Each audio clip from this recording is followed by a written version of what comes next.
Welcome to Sabs podcast on Callin. So, this is episode 9, the Kshama Sawant example. Kshama Sawant is an activist who beat her recall for city council in Seattle. She did not run through the Democratic Party. Should progressives follow Kshama's model? And I'm going to go ahead and take the first caller, which is Eric. You're on the mic. Hey, Sabby, how you doing? Doing well, doing well. Thank you for taking my call. I actually watched. I watched her. Sometimes I get It's kind of hard for me to say her name, Kshama, or Shama. I listened to her interview with Jordan on Status Scoop live while it was streaming, and there was some of us from the Watch Your Show, the Watch RBN. We were on the chat line while he was interviewing her. And we were just kind of bigging her up and just saying, like, giving her props. She's amazing. I mean, she is so much energy, and she's so the way she speaks and the way she sort of weaves all these ideas so seamlessly and so honestly without any sort of garbage. There's no garbage that she's pushing out. It's all being very honest, very strategic. She's not couching anything at all. She's not trying to like put any sort of front. She's not trying to defend herself in any sort of way. She's laying out literally how people should do this. And if you listen to her, you can't help but understand that we're lucky that she's there. And I feel very lucky that I got to listen to her.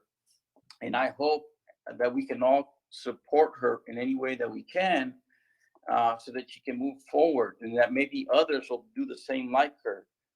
I just love what she has to say. I mean, just strategically, I don't think I've heard anybody better in my lifetime without any sort of BS.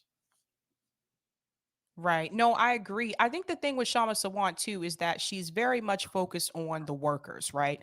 She was very much for fighting against like Amazon, fighting for unions. She's there with the activists. Like, that's the thing. Like, she's one of those people that she got into office, but she didn't stop her work on the ground. And I think part of that is a little bit easier to do when you're in local politics. I think for some reason, when people go to like Congress or Senate, they lose that part that they had. And I think there's different reasons for that. But I think the thing with her is that if we could take socialist alternative and make it into something like, for example, like a lot of people have said, like, socialist alternative, like, why isn't that a party? Why isn't that? We don't have that here in the United States. We don't have a socialist party. Like, you go to other countries, they have like a socialist party, they have a conservative party, they have the liberal, they have the progressives, they have so many different parties. And we don't even have a worker party like in this country. So I And think, if you notice, oh no, go ahead. I'm sorry. Go ahead. oh, I was just going to say, I think the model that she's following, I think that's something that people should be looking at. And a lot of people, I'll be honest with you, a lot of people did not even cover Kshama Sawant's recall. Didn't even talk about it. I talked No. about it multiple times on this show, and Socialist Alternative, they came on here multiple times to talk about it. And I had to ask myself that question, like, why are more people not covering this? Like, I know Bree covered it, but I had to ask, like, this is a big deal. Like, I know it's not, a representative position. I know it's not a senator position. She's not in DC. And I think that's the reason why some people overlooked it, because it's local politics. But then I say that, but then there was so much focus on India Walton's race, But again, she was running through the Democratic Party. So I think a big part of that was the fact that people chose to ignore it because she was not running through the Democratic Party. She didn't follow that path. Right. Sabby, I think the other thing with regarding Kshama is basically that she's not getting any coverage. I am very sure that the powers that be are going to try to diminish her. They're going to try to look to do anything to bring her down in the coming times, because she's definitely the person would be on the look for. Uh, she also does multi-purpose strategies. Like during that interview, she was basically saying how Bernie Sanders and AOC could be co-sponsoring policies uh, that they could tackle and go kind of after the same thing from different ways uh, to have a united forefront and then sort of push the envelope with the Democrats, which they're not doing. But the fact that she had this strategy, to me, was like, wow, she's thinking multi-purposely on how to bring about change. You never hear almost anyone say anything like that. And if she even had a little bit more coverage from, say, the bigger mainstream media sort of channels, I think she's going to blow up. Meaning, her profile is going to elevate because I don't think a lot of people know about her. We do here in this ecosystem that we talk about, that we get together with you and so forth. But I don't think like a regular person probably hasn't even heard of her. But if you listen to her, she's kind of like RBN. Once you hear her talk, uh, man, it's like she changes everything. Once you listen to her, you're like, what? Did she just say what she just said? Can we really do what she's saying? And to me, that's why, I mean, someone like her can really spark a lot of people's minds to do more than what we're doing today. I agree. Do I sound okay now? You still have the echo. But I'm not going to take up more of your time. Maybe the next caller maybe the echo will end then. But thank you, Sabby. I really appreciate you guys doing the summit this week with RBN and your coverage this week. Thank you so much. Awesome. So, yeah, I agree with you. Like, we got to do something different. I'm going to go to the next caller. Thanks so much, Eric. Thank you, Sabby. Take care. All righty. Okay, Kiana, you're the next caller. Hi. Thanks for taking the time.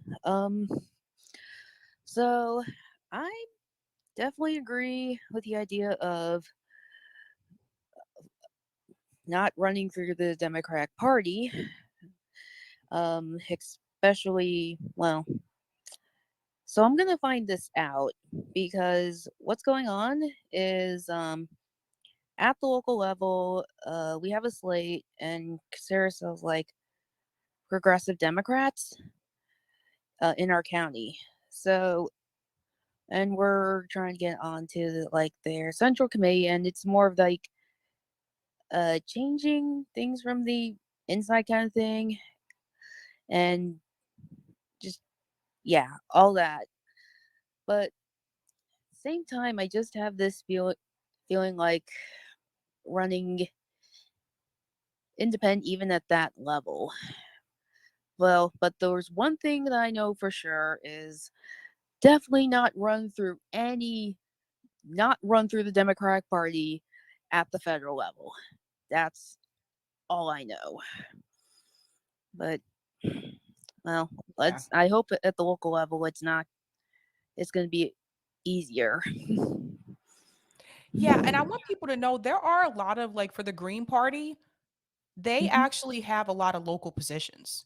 And I wish people would talk about that a little bit more. Like, yes, like maybe on the federal level, the Green Party hasn't been as successful. But when it comes to the local positions, they actually do pretty well. And we don't hear about that a lot. Yeah, wow. Well, I can look into the Green Party in my state, so and another thing I asked in the chat, because you did say that there were no socialist parties, and what came to my mind, isn't there a party called the Bread and Roses, or are they something different? I've never heard of that, but I mean, like, for example, parties that are on the ballot.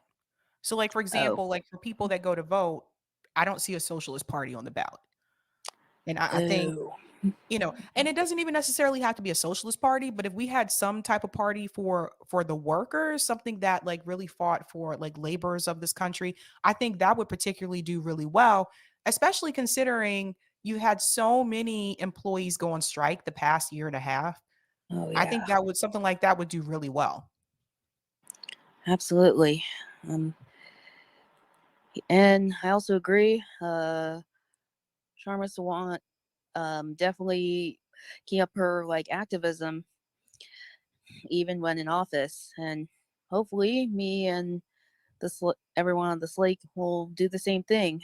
Like, for example, helping hotel workers that have not been called back on to their work during the pandemic. So that's one of the things Yes. that I'm looking to do. And as for myself, expand, I don't know, community gardens, for example. Yes. Phenomenal Mysticism just said there's a political party called the Socialist Party USA, but their ballot access is very limited to only a few states. Good to know. Thank you, Oof. Phenomenal Mysticism. I'll look into that later.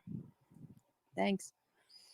Thanks so much for calling in. I'm going to go to the next caller, and that is Greg Bruce. You're on the mic. Yeah, can you hear me? Yep.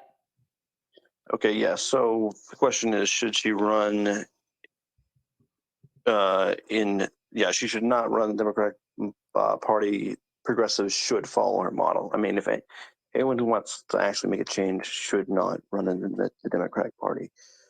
It's been demonstrated that third party candidates and independent candidates can win at the local level. And what I think that can do is, I know that we need to change things both at the local and national level. But in some ways, local stuff kind of impacts us, our daily lives more. But even at a national level, the thing is that like what you have currently is, So I think what you see happening now is, even though so you have a progressive Democrat city councilor, um, they're still in the Democratic Party. So if they happen to interact with people at a higher level, at the state level, or in the U.S. Congress, they can be like, well, I have some connections at the DNC. You want to help your career? Well, why don't you kind of push these policies that kind of suit my agenda? So I think that the Democratic Party's influence trickles all the way down.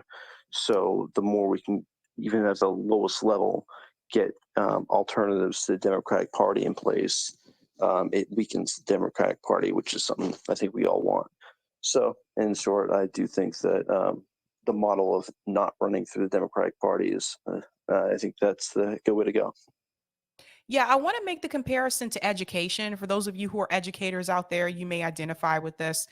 A lot of educators became educators because they really wanted to make a difference. And for those of us that chose to teach in schools that were underperforming, I hate using that expression, but that's what they're called, underperforming schools, we really wanted to go into those schools and make a difference. Oftentimes, what teachers will find is that when you get into those schools, they don't really want you to make a difference. And by they, I mean the administrators, the principal, the school board. They want you to continue doing what all the other teachers have been doing. They don't want you to come in and try to reinvent curriculum, try to get the kids excited and motivated. They don't want you to do that. And there was a movie about that, which was based on a true story. It was called The Freedom Riders. I don't know if everyone has seen that movie. If you haven't, I suggest you check it out. Also, Dangerous Minds is another good example, also based on true events.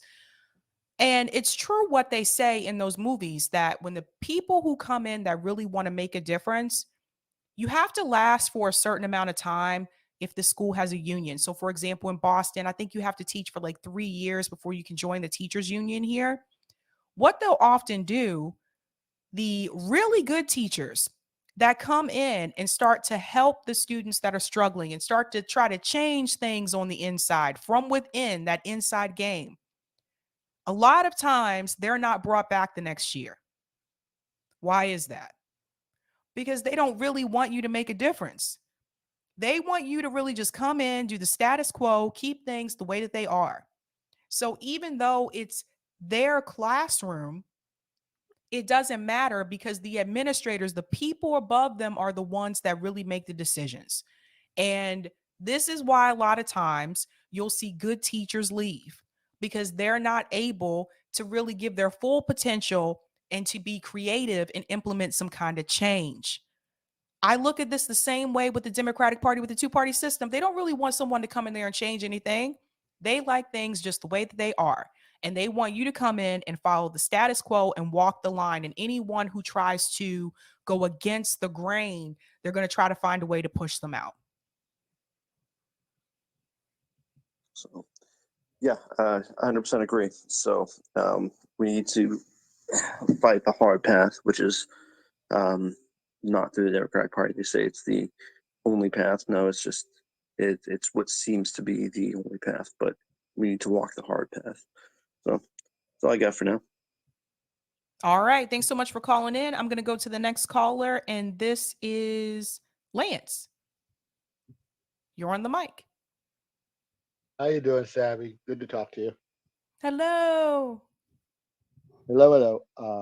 Got cut off last time when I was giving you my draft Jimmy Carter pitch, but I got to talk to you.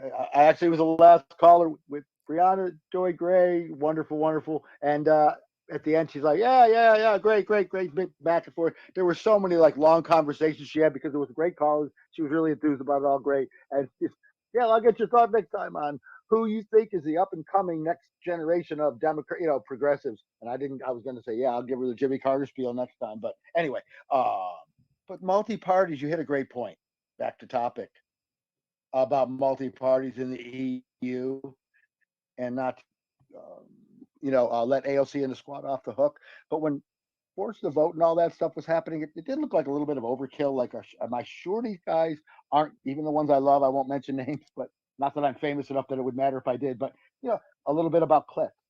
And I thought, yes, forced to vote, absolutely. And so others like Chomsky eventually, of course, and then Richard Wolff. And he said, who of course could just take things that everybody already knows and put it together and connect the dots in a way that's just so brilliant. And Professor Wolff said, in Europe, you don't have like all on one group of progressives. You have right wing, left wing, and everything in between, half a dozen parties, as you were suggesting. So in a sense, AOC couldn't be, and I don't say that there aren't rock star type of, popular political figures in Europe. They're not all completely all just sober minded, doing everything by the book and intelligent, every voter, but just generally, they're just not. It's not. You're not going to have that. You're not going to have one or two people because there's too many parties. You're not going to schmooze enough people of the general population because. And here's the other point. I think to bring up a new point is the coalitions themselves will keep you in line because if you have 18%, 15%, and then somebody else has 28%, but they need a coalition. You're not gonna screw it up. You're gonna have to be a little more not pure, but you know what I mean. You're gonna be held accountable by your own coalition because they don't want to lose that 18%, and that gives them clout. So it isn't like all or nothing, where you've got to go always to the mushy middle, whatever that is, a little bit left, a little bit right. No, we're gonna be the Marxists. We're gonna be the socialists. We're gonna be the anti-immigrant if it's on the right, or there's some center left part, whatever. You know what I mean? But there's just too many reasons for them having to work together that it forces, and because you can see results, of course, by saying, I'm going to maybe vote for this coalition, that coalition, it might shift, but it keeps the, I think it keeps the politicians in line. AOC didn't have to answer anybody. And something I mentioned to her, to you guys, is that I honestly think that the $100 small, I'll stop with this, I could go on for minutes, but I think that this whole small dollar donation, $100 donation thing, I call it the blob lobby. And I thought it was unintended consequence. But I almost think because there's some good progressive lobbies, right? There's the old folks lobby. I'm not thrilled with AARP. I'm not thrilled with the teachers union, but it does give a voice to unions. There's some good, there's some, let's say lobbyists that deal with progressives. I think environmental is one of my favorites in a sense. They're winning in court. They're a pretty strong lobby in Washington. So all the lobbies aren't just corporate assholes, But so that said, that's what they do with their money. And that's why bundlers bundle their money. That's why the politicians like it; they get more money, but the people have more clout. So just like on your point, tangential to your point, Sabby, about $100 million.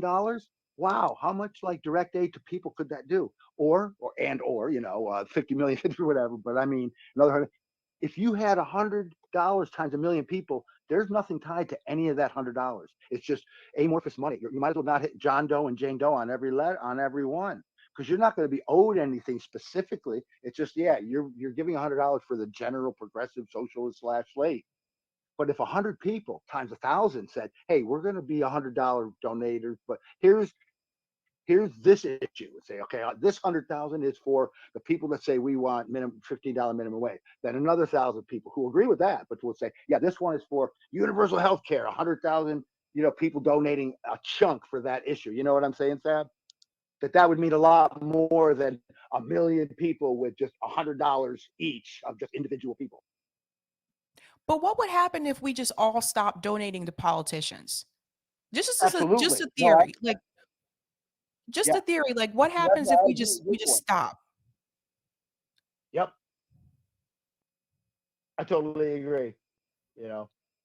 I mean, but if people are going to do it when you're going to get something for it. Otherwise it's just feel good money.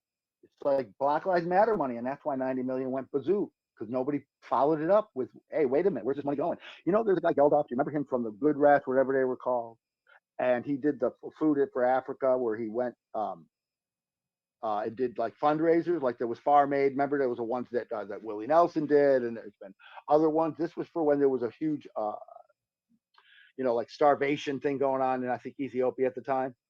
And Bob Yep. Geldof said, something, once he got into that world, he said, this money goes to really bad people. And so he was one of the first that said, you know what, I myself, he really did. He kind of half retired. He didn't retire, but he said, I got to oversee this. And then he got really good people. We're going to make sure we're going to buy the trucks. We're going to make sure that we don't get killed with the gas market, black market gas, because it's free money from government donate. You know what I mean? And he followed it from every nickel and where it went. So it wasn't just, oh yeah, here's some good money for a cause. And I'll leave, so I could go on and on. But the NGOs, like some of these do-gooder groups, whether it's Salvation Army and the Red Cross, with the empty trucks just for show, because their money's just all grift too. So all of this money, like you're saying, it's not just politicians, but it's anything corporate, anything establishment. They're all assholes. We got to give locally, do everything locally, do it with people where where that money's going to go, etc. But yeah, obviously you have other callers and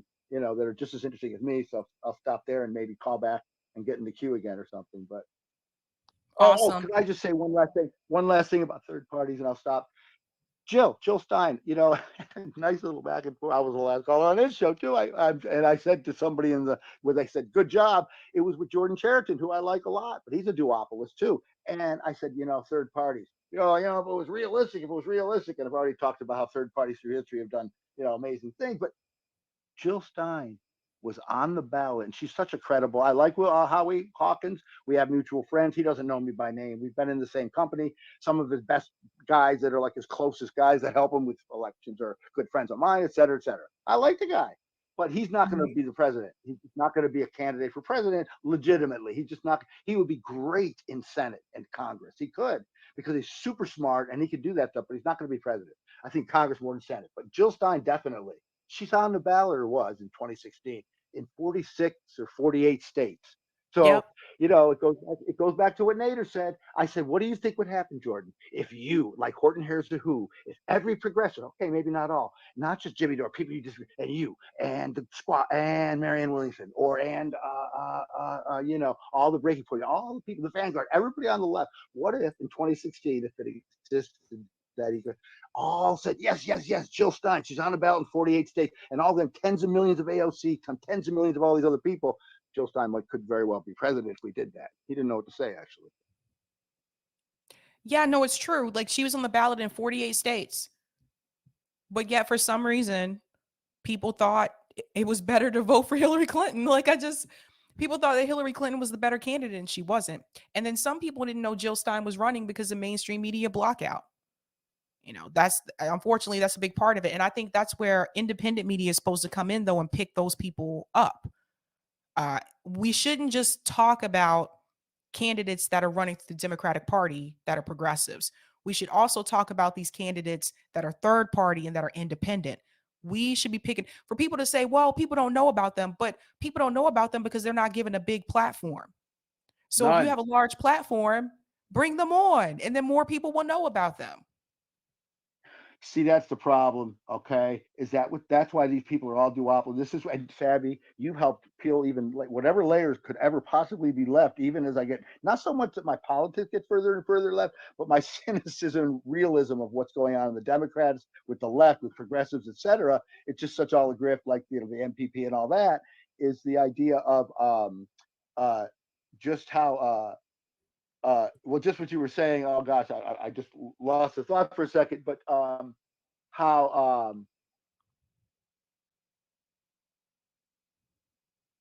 Oh no, Lance. I know, right? Old fart, old folks moment, Alzheimer's moment. But just that Okay. All um, right.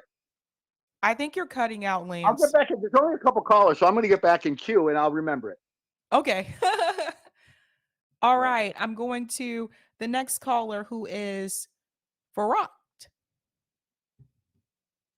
You're on the mic. Just got to unmute. Oh, Fractal. Fracto, sorry.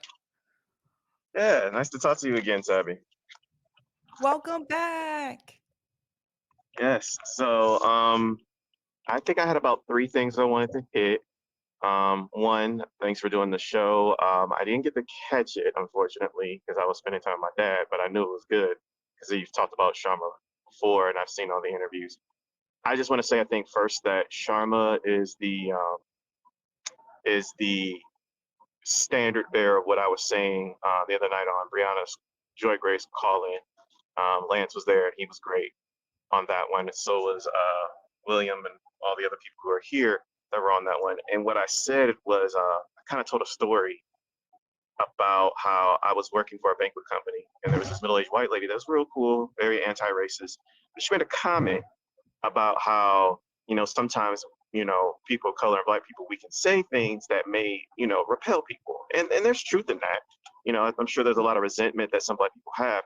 But I had to turn to her and check her and say, as much as that may be true, you don't need me to make you comfortable to do the right thing. Because out of the 400 plus years that black people have been oppressed, no one has ever made us feel comfortable to do the right thing.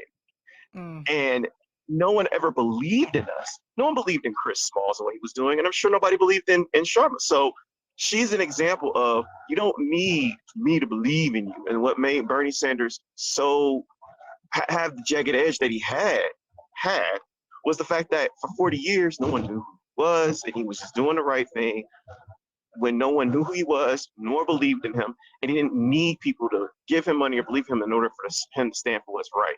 So that is what Sharma represents, and I hope that everyone follows that lead. I do know that Iramios and Frimpong, if you still talk to him, he wants to interview her. I think that would be a great interview by him because he asks politicians very interesting political, philosophical questions. So he is asking people to reach out if anyone has contact. The second thing I wanted to mention was with Chris Smalls, if you still talk to him, no one has talked about this as far as I know, but in this contract negotiation, I'm really hoping that something in the contract hedges against automation because that's where this is going to go. If everybody starts unionizing their work, unionizing their workplace, they're going to start really ramping up these robots and machines to replace people. And we need to hedge against that until we get some type of policy. So I just wanted to put that in your ear if you still talk to Chris Smalls, but that needs to be definitely another thing added into that contract, not negotiable. Everything else he's asking for, I think, is wonderful. $30 an hour, all of that. But I wanted your thoughts on that before I go to my third thing. Oh my gosh, you bring up such a great point. I didn't think about that, but you're right in reference to automation. They could do that, right? Because they could sign Because they don't. like Amazon could agree to that contract, and if there's nothing in that contract about automation, they could still do that. Yeah, like that is one of the things I care about is technology and how it's going to it's already being used to violate our civil rights are what I like to call our essential rights. Because as I already said, if you say human rights, even though we know what it means, human is part of nature. Nature doesn't care about one's will, especially human nature. So if a tiger is around you, you say, hey, that's my arm, it's right to my arm. Who is a tiger operating on your terms or you operating on the tiger's terms? So, but nonetheless, it's just violating our rights altogether, especially with what they're doing with censorship through corporations and the Right. government combined. So, yeah, and also speaking of which, yeah, I just please put that in his ear. I guess I have the third thing I would say kind of goes into the third parties. I'm gonna just put this out there when it comes to MPP. I wish that the whole issues with MPP that they were as transparent as Jimmy Dore was about his issues with TYT and Anna Kasparian.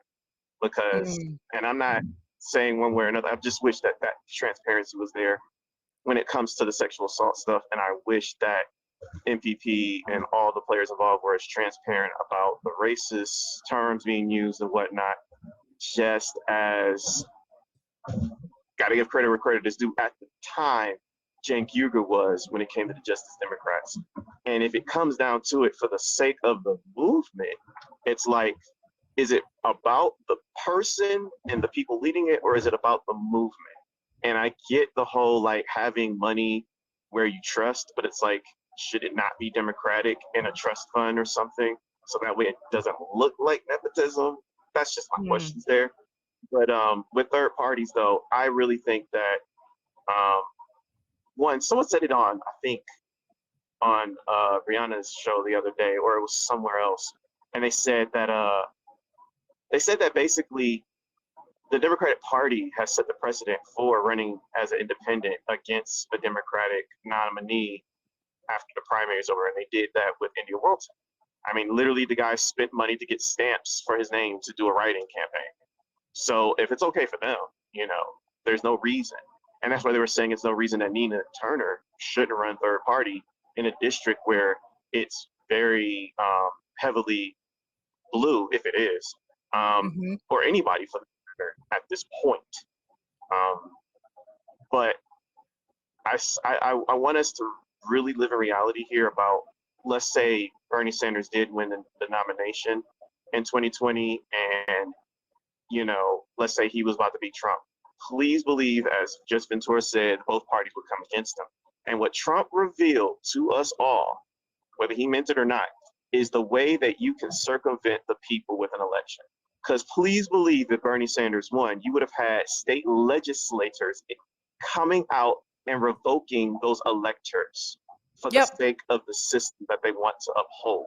So we must focus on our local elections, must focus on our state elections. And that is where the third party power is. Because, and I will go back one more time to Breonna Joy Gray and Virgil, Texas. Once January 6th happened, they said something that I'll never forget. That the only reason that the oligarchy did not back those protesters is because they did not need Trump anymore. They got their money, they got what they wanted, and he was a nuisance. And the fact that Jim Clyburn boasted about the fact that George W. Bush, Mr. Weapons of Mass Destruction, said, if it wasn't for you making sure Biden got elected, we might be here today, because only Biden could have beat Trump and gotten here. That says a lot to me. Yeah, those are all good points. And I think you're right. And I thought about this at the time too, that the Democratic Party would have rather had Trump win again than Bernie Sanders win. But I say that, but also keeping in mind that the DNC was never going to let Bernie Sanders be the nominee. They were already talking about changing the rules during the debates. Like, so they were already headed in that direction. They were never going to let him be the nominee. And I wish I would have realized that sooner, and then I wouldn't have donated so much money to Bernie Sanders. So Right. it But just, but let's just say if the people truly overran and you couldn't deny it, that's where that would have gone though. The state legislators, and it's legal. It is a yep. legal way to overturn an election. It's just that Trump didn't have the backing that he really wanted. But he had a legal way to do it. And so we need to keep that in mind. Your state legislators are very important. And like I said, we really need to start pushing. Maybe there are a few exceptional on the state level, but with this $33 billion they just all gave, sorry. In 2022, just about on the federal level, no red or blue will do. And we really need to start pushing that on the ground level with our people. I think that's why they're not doing a voting rights bill, because 50% of the country, when surveyed, says I'm independent, and only 25% says Democrat or Republican. So even though they make it harder for third parties with that poison pill, it's the fact that they secure the vote and the fact that somebody could put a stamp or a write-in, they're scared. They're scared. And as much as Chris just says that they need to be scared of us, yeah, they're scared of us, but I don't think they're scared of us in a way to respect us. There's a difference between being fearing and respecting somebody. They don't respect the people. They do things against our name, like these wars. Yeah. So, You're right. No, and it's a good point. do you know? I don't know. I haven't watched all y'all stuff, but have y'all done anything about the Africans in Ukraine that are stuck there being held hostage by these Nazis? I think we did. I know I covered. The very beginning, probably. Yeah, I covered part of that and about the volunteers. Oh, With and the Peace Corps. Yeah, Corps. Yeah, I covered that, and then I think Nick talked about that as well, about the yeah. hostages. My wife and I read that together. We were like, oh wow, like the Peace Oh Corps yeah. website. So Mhm. I think we just need to lift that up more. I think one of the ways we can try to get an anti-war message out here is like, how can these Democrats say they're for civil rights and yet they're just desecrating a civil rights legend who, yes, had an alleged and with evidence, but alleged sexual case, but never got to really have a fair shot like the guy from Minnesota who was a senator. Can't remember his name right now. He at least had a hearing, and then they forced him out to make sure that Roy Moore didn't get in there back in 2018. But he wrote the bill about these guys, and President Obama followed that. I mean, President Obama's position is now the extreme position. He didn't do this like they wanted 8 years ago, Biden and all of them. So if we can juxtapose, like, how can you be on civil rights when you're going against the bill of a civil rights person, and you got Africans over there being held hostage while they're fighting, while these Nazis are fighting nuclear superpower? I mean, it's just absurd. And I think that's one of the ways we can create leverage in our messaging that maybe we have left until they cancel you and take your PayPal away. But, I um, know, but, because we can't even really talk about it now. Like we can't even really but, talk because like now they're just like banning people who talk about it. and then Mayorkas is like, no, we're gonna come after people. They got a lady who yodels and sings that's on TikTok that's coming after people. I mean, it's ridiculous. I saw Jimmy's show today, and I'm just like, wow. And I genuinely believe like that's the only leverage we have there, because you can't say you're for civil rights when the person who was a civil rights legend made sure Rosa Parks didn't get murked out here, like wrote the bill on these people and was correct. I mean, Kim Iverson's whole radar about a Switzerland NATO analyst who was invested in NATO told the truth that 40% of the Ukrainian army was the Azov battalion and other white nationalist groups, because all the Russian speaking people in the Ukrainian army were giving the weapons to Ukraine, not Russia. And then 90% of them didn't show up for the call when the National Guard would say, come up armed, they would just quit. Like, it just breaks the whole narrative. So I think, once again, Black people, we can save the world in this whole situation, because they're playing footsies with World War III and nuclear warfare at this point. So, yeah, but that's all I had to say. I would check out Dr. West's thing with one of the Black Peace Corps members when this thing happened. I don't know if you saw that live stream when they were talking about what was going on with our African brothers, but yeah, we need to kill I'll a check it collective out. of people. Yeah, they were saying Awesome. hashtag stop the war, stop the racism. So I'll check it out. yeah, All look it right. up. It was about a month ago. Thank you though. Appreciate you. Thanks so much. All right, I'm going to go to the next caller, and that is Jonathan. Hey, Sabs, how are you doing? Hello, welcome back. Hey, thank you so much. Just want to bring up some key points about the question for tonight.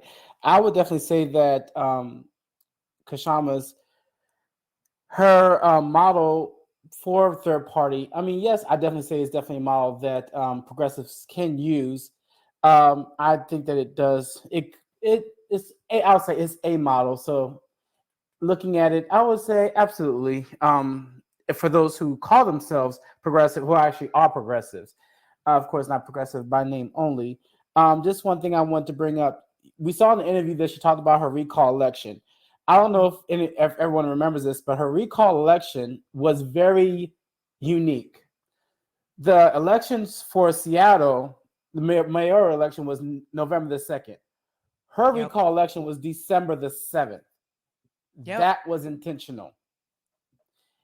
And it was really weird that they would actually do that because the purpose behind that was they're trying to get, because they knew that the turnout would be low. So when she says that they went out and they worked, they had to work hard. Actually, before the recall election, they actually were trying to petition for them to withdraw the recall. They fought in the courts. Like, this was a battle. So when she says we had to fight, she means they really had to fight. And as far as the Social Alternative Party, one thing that I was just listening to the interview she did with Breonna Joy Gray, I believe it was 2 weeks ago. And in that party, they have, how can I say, check safes. So in other words, they do things so they're not co-opted by the Democratic Party or influenced by big money. So they can vote each members out. I think they have a majority. If a majority votes, and they have to go to the board that's of the Social Alternative, and if things happen, then that person can be removed. So, and the reason why I think that question was brought up is because we saw with the DSA where you have that they endorsed people like AOC and Jamal Bowman, and now we see where they're going. So Brown was like, okay, how do we know that the Social Alternative doesn't fall in that direction?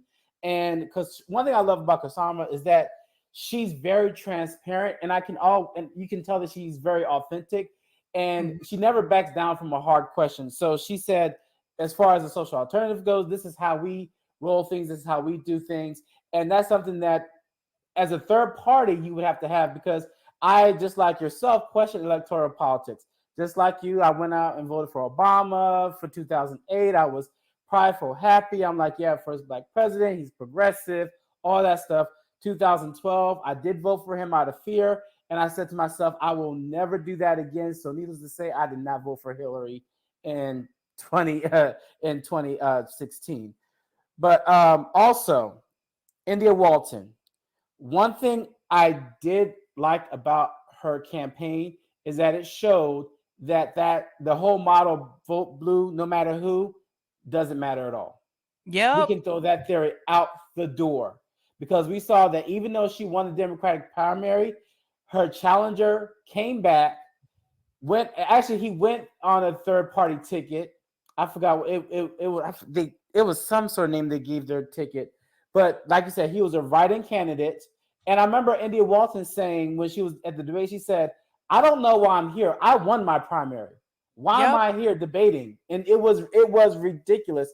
And somebody from the Democratic Party, I believe in the state of New York, I know Roger Meadows will probably correct me on this, did say, listen, this guy's no longer Democrat. He should no longer, I think he had like a position in the Democratic Party in New York. And they said, listen, he's no longer a Democrat. He ran as a non-Democrat. He should no longer hold a position in the party, but he still does after running third party. So it's both blue no matter who. We can scrap that whole idea, because India Walton was a clear indication that doesn't work. And also, one more thing. You said that you talking about educators. I'm an educator, and I teach your favorite subject, math.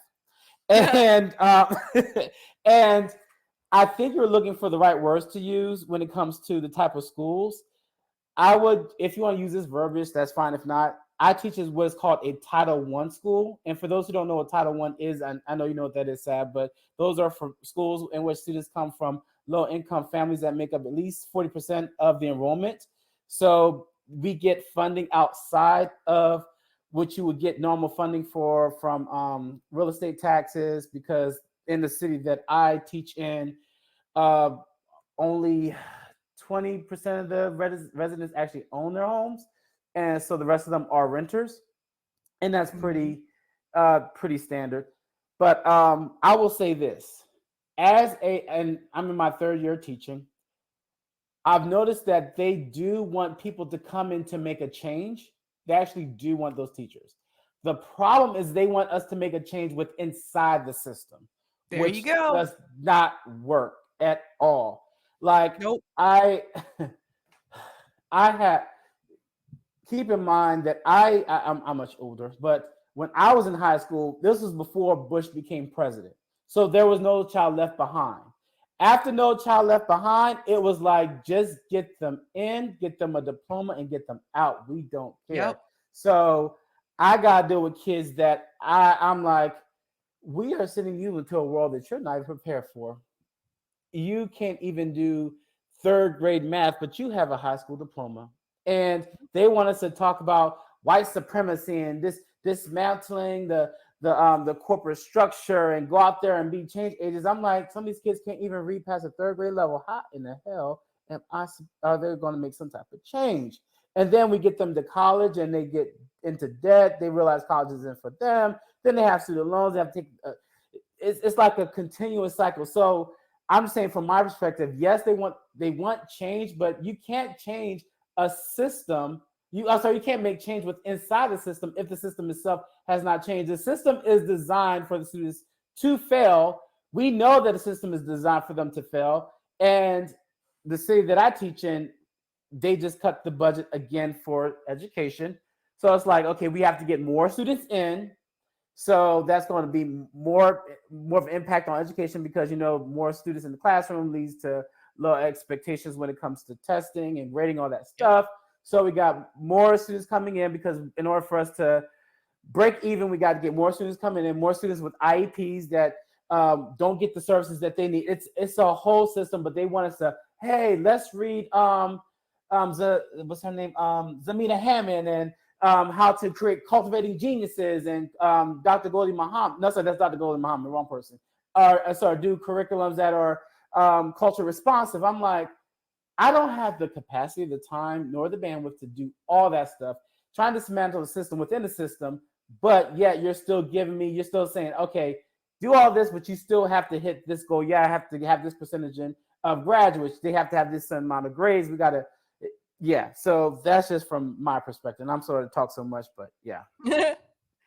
Yeah, no, it's true. You're right. Like it's almost impossible to change it from within the inside. Same thing with the political system too. It's like, how are you going to change a party that's owned by Wall Street and Wall Street's calling the shots? Like, how are you going to? You got to get the money out first. That's what I was saying. Like, why isn't the focus getting money out of politics? Like, why isn't the focus on that? And you'd be surprised. And there's other numbers too I can show on my show another time, but you'd be surprised. Even some of these progressive candidates per se that said they only took grassroots donations. I have receipts that say otherwise.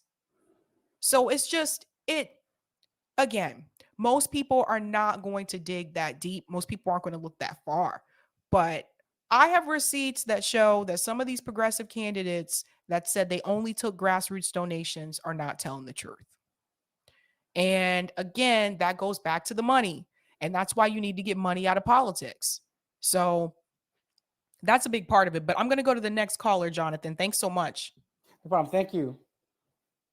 All right. Lance, since you already went, I'm going to go to Reggie because he hasn't spoken yet.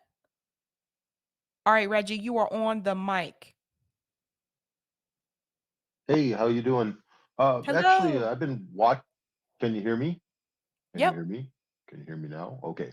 I've been watching this and paying close attention all along, and including going back when the idea was that just as Democrats were going to come inside and then start cleaning things up from the inside because that's the best way to do it. Because tried to take over the party. Well, we know that they didn't take over the party. The party took them over. And some of them might have had good plans and good ideas, but we see where they've gone. And we see where they keep on going. They get absorbed by the machine, they become the machine. The only way that we're going to make headway on getting the two parties that both of them are together one way or another, the Republicans and the Democrats, as far as representing the money interest, the corporate interest, is for the people and the unions and the people that actually work to come together, just like the Amazon, strike, or not the strike, the Amazon union organization in New York and the Starbucks union organization. We need to support each other and the unions and the people who are in the trenches working, and we need to force them to line up with us. And for that, we need to support a separate route than going into a party. Or if you go into a party, I don't even know if you can do anything with either of the two parties from the inside. I hate to say it, it almost seems like you'd have a better chance making headway if you went through the Republican Party and try to force them into the populist direction, because I don't see any populism being supported other than lame lip service from the Democrats right now. It absolutely nothing. You know, you get promised and promised all the things they can do. They've always had the power to do it. They don't do it. Just like a Medicare for all in California, this could very easily be done. All they keep on saying, if you just get some more of us, then we can do it. If you still believe that, then you're just fooling yourself. It needs to be done like the Tea Party did with the Republicans. Is you go in there, you take no prisoners, you play spoiler and make them come to you to get anything. Make them so that let's be honest. We're going to come up to the midterms. The Democrats are going to get creamed by the Republicans, and it's not because the Republicans didn't do any good. It's because the Democrats did so much bad, and they essentially betrayed a lot of the workers, or at least we know that's been going on for quite a while. But it's now very difficult for anybody who's in the trenches. I mean, it's hard to believe anything they tell you about what they're going to do for you, no matter what you do and line up and vote for them. They have never delivered, even when they had the opportunity to deliver. And the ones that were going to go in there and to take it over and actually start reforming it, they almost all either their true colors came out or they got corrupted. So I think that we have to take a third route and then align with whichever party will give us the best deal. Make them come to us for getting our support. Not give them support, not give any of them support unless there's something in it for us. That's how you negotiate a deal with people who do not live up to their side. Don't give them anything until they give it to you, because they've already proved that no matter how much they say, well, if you do this for us, we'll make it up to you. It's the checks. It's the check in the mail, baby. I'll still respect you in the morning type thing. It's not. They have done this over and over, and that's my feeling on it. It's time to play a bit of hardball. Don't be mean or too obnoxious, but just be hard. Say, we're done. You're going to come to us. If you want any support, you have to give us something first. None of this will pay you later. That doesn't work anymore. Well said, Reggie. Thanks so much for calling in. I'm going to go to the next caller. Okay. Thank you. All right, Lance, you're back. And guys, Farak is going to be the last caller. I got to end a little bit earlier tonight. So, Lance, you're on the mic.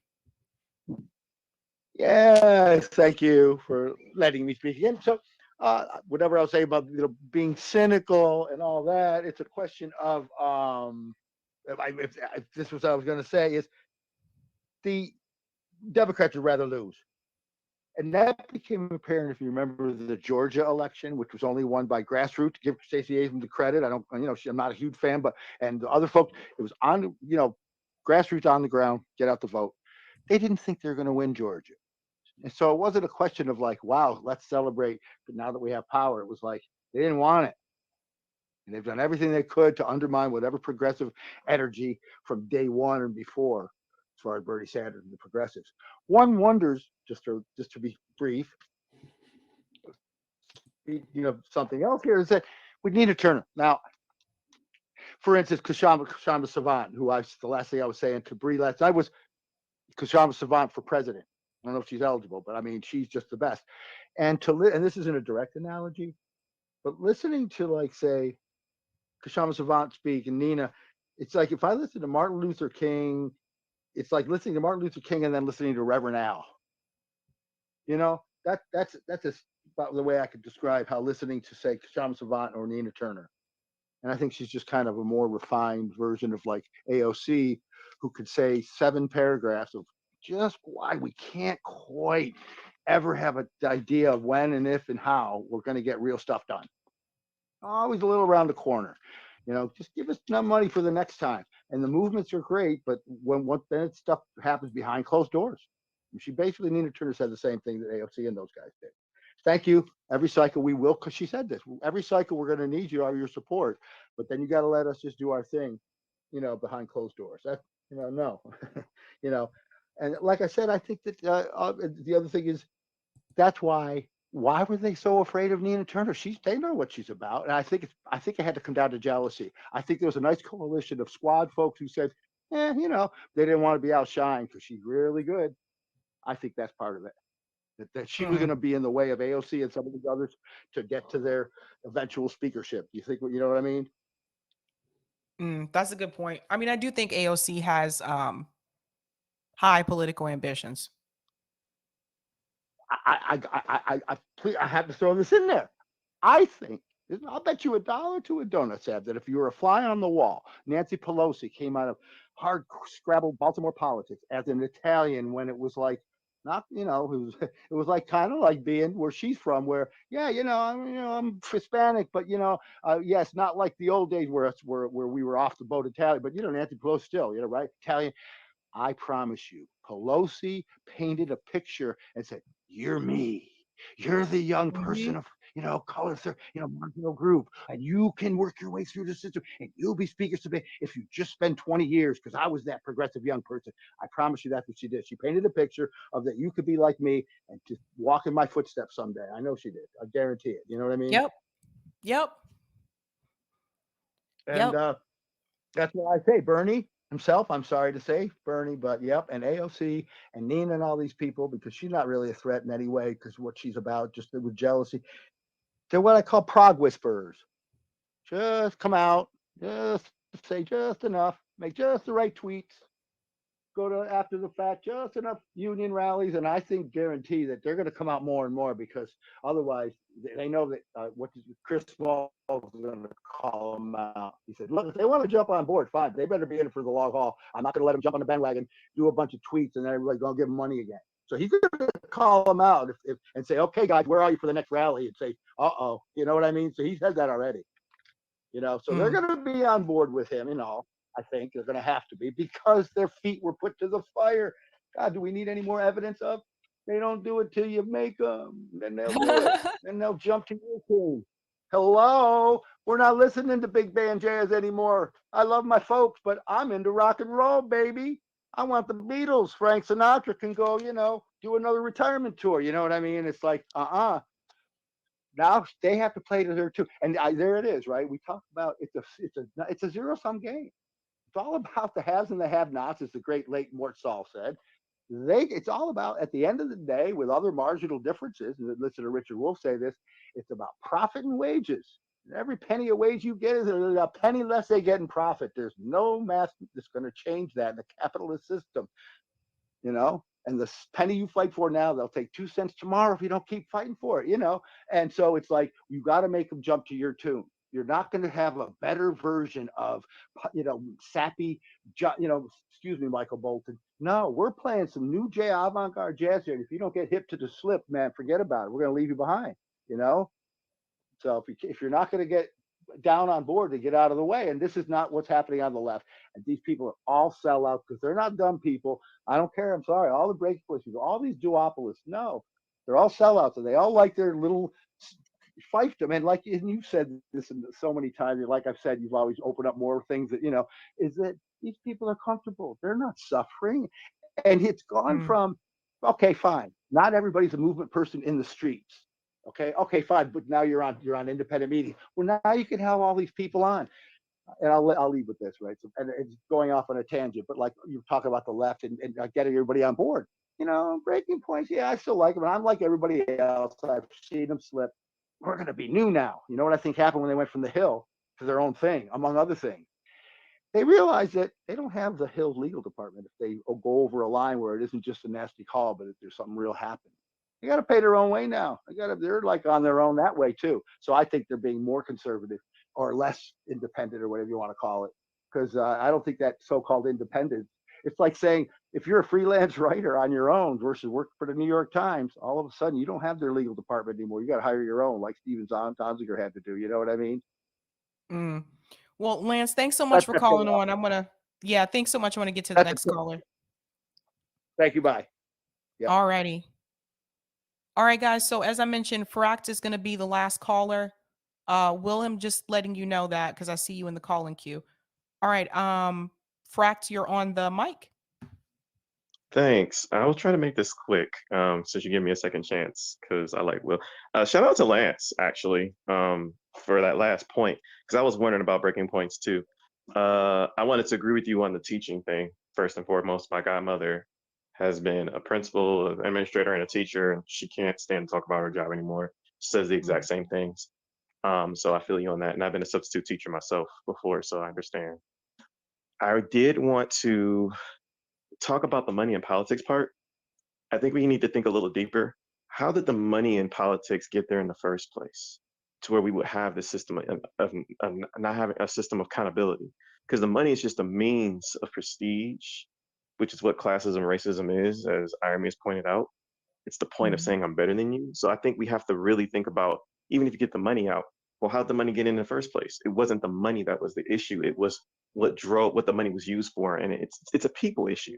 So I think we have to really look at who we're electing. I do think Sharma should run.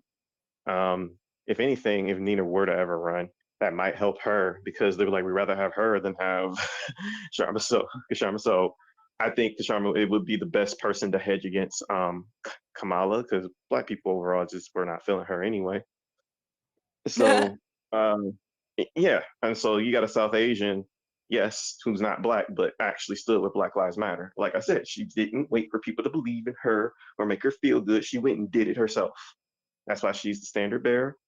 And that goes to the point, I think, of what Crystal Ball did say. If Bernie is still the leader of this movement, I think that's a failure on us because with Danny Glover, they did do the documentary on Eugene Debs, and that was his way of cutting the movement loose respectfully. He informed people, if I can lead you somewhere, I can lead you out of somewhere.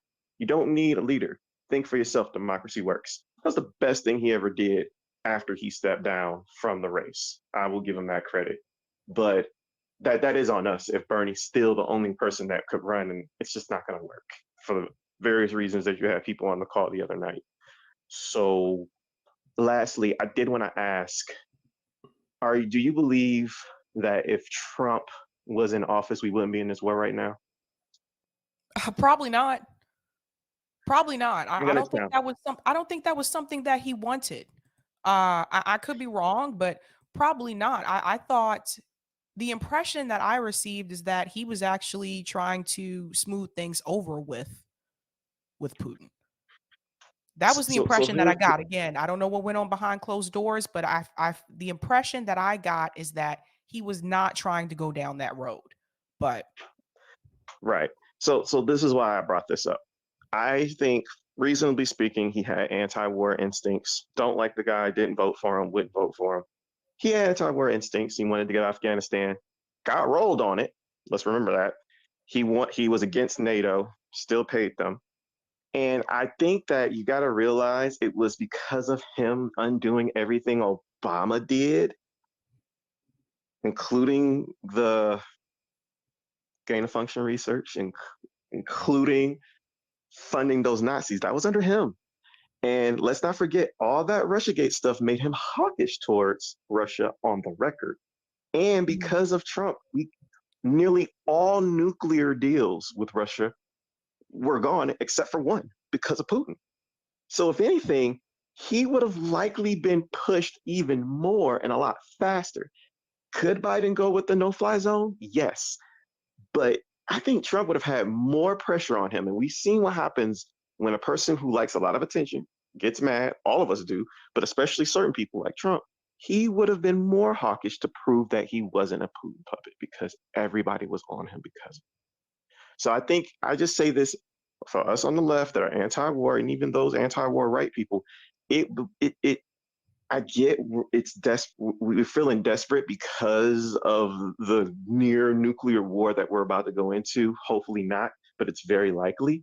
It's just wishful thinking, and I think it would be more intelligent of us to really think about it. As much as we would like to think that he wouldn't do it, on the record, he was doing everything that led up to this point in the first place, and Biden just didn't change the funding of those neo-Nazis. So I just say that for our sake. I get it that we're trying to give credit where credit is due, and if we don't like the person, only say something true once, because it's about the truth. We could talk about the motives behind why they said the truth, whether they were saying the right things and doing the right things for the right reason, as Dr. King said when challenged about, if people leave the movement over the Vietnam War. But we gotta really, I would say, maybe as Nick would say, have some revolutionary discipline about this.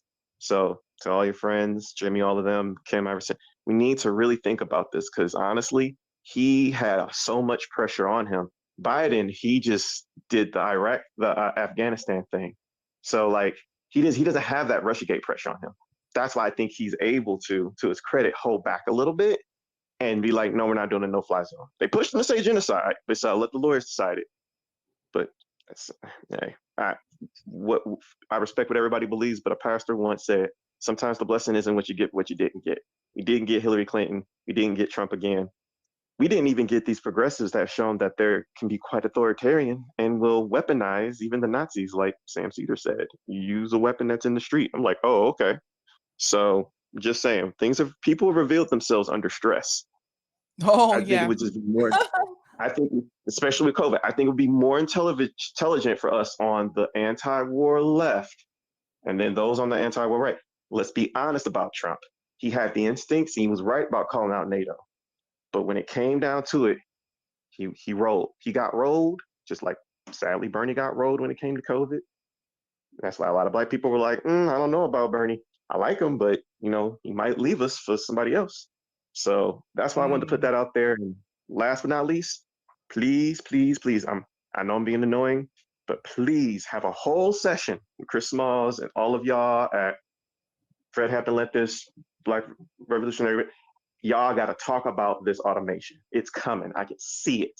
I can feel it. I've studied informatics. I can see this and smell it and taste it.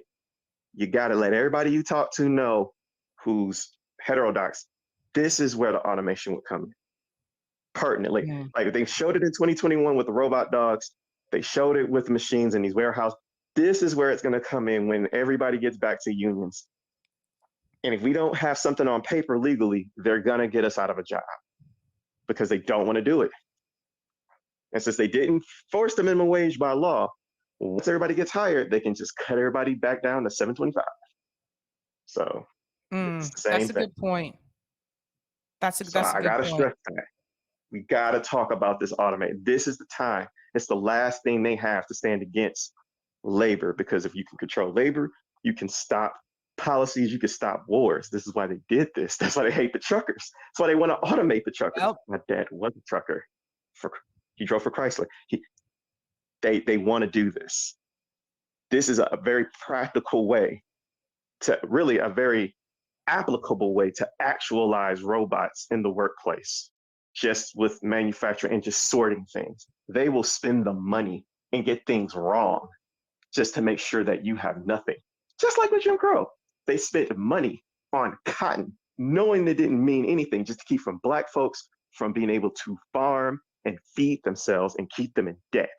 That's why our farming is jacked up. And I thank the funky academic for teaching that lesson, because that is what it means for classes of racism and anything else. I'm better than you and I can rule over you, and I'm willing to spend the money to do it and lose. Well, thanks for calling in so much, Frock. I have one more person left, and then I do have to get going. I'm good. But thank you so much. Thank you for letting me in. Please let the next person on. He's good. All righty.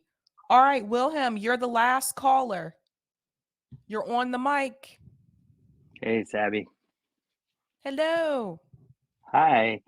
I think we need to have like a long view of what trends have been happening in history. Like if you listen to Matt Taibbi, he did an interview with Russell Brand where he talked about 40 years back, like the Democratic Party was getting beaten by the Republican Party, and then they pivoted.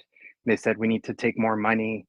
It's been happening for decades now, that they've been shifting to the right. Like both parties have been shifting to the right under our noses, and so we need to have people who are aware of this, constantly bringing this up, that we are all being indoctrinated into expecting less and less. Like if you listen to Obama saying, I would have been considered a moderate Republican. If you listen to Chuck Schumer saying, like, for every working class, like blue collar worker that we lose, we're going to pick up these moderate Republicans. Like they admit it. You just got to listen to them. Like we're getting pushed into these positions of precariousness, and bring up every time they say we don't have money for these programs. How come we always have money for war? Why do we always have money for defense contractors and Ukrainians? Like we need to feed people, house people. Like there's people that are homeless everywhere. Like this is just like a complete con job. And most of these representatives don't have the moral fortitude to stand up for these things, because of institutional capture, because that, you know, there's that one Republican representative who revealed that he got invited to sex parties, cocaine, fueled by cocaine. I mean, there's all these kinds of mechanisms that keep on hooking people that go into Congress, and we don't know about that. So they create like this in-group, out-group dynamic, and you can hear it in the way that they speak to us. Like I'm pretty sensitive to just kind of like a condescending language that's used. Like you feel like you're not being told everything that's going on. There isn't the transparency that you get from Kshama Sawant. Like that's what made Kshama Sawant, Trump, and all these people, that they come across as unvarnished. And that's what we need. Like we don't need these people giving us these like placating taps on the head. So we need to look for people like that are able to run outside of this duopoly that has like all these mechanisms to bring them into the folds, to pressure, to beat them with a stick, to fall in line. Yeah, like I'm just done with these two parties. Like I've been voting like third party since 2000. Like I've just Ralph Nader. I mean, you see how they demonized Ralph Nader, and it was based on so much propaganda. Like the people didn't owe their votes to Gore. Like like the people that voted for Ralph Nader wouldn't have gone and voted. Like they just create all these narratives that people who are so-called smart, like they fall for it. They fall for these things, and so that's why they play the long game. They tell us like, look what happened with this example of a third party person who ran, and then they feed you like all these narratives that kind of validate like the duopoly. And so like we just need to expose all this stuff. Like we need to keep all these things in our head, talk to people who are academics, who are activists, who know all these things, who have like a really long view of all these patterns that all these like trajectories that have happened, because they rely on us having like an attention span of like a couple of weeks, months, couple of years, but we need to have a long view that spans like decades. Well said, Willem. Well said. Thank you so much. All right, guys. Thanks, Sabby. Yeah, thank you so much for calling in. I hate to leave you guys, but I have to. It's past my time. I do want to say thank you so much to everyone who called in and for everyone who is listening. yes, we definitely do have to make some changes. Guys, keep up the fight.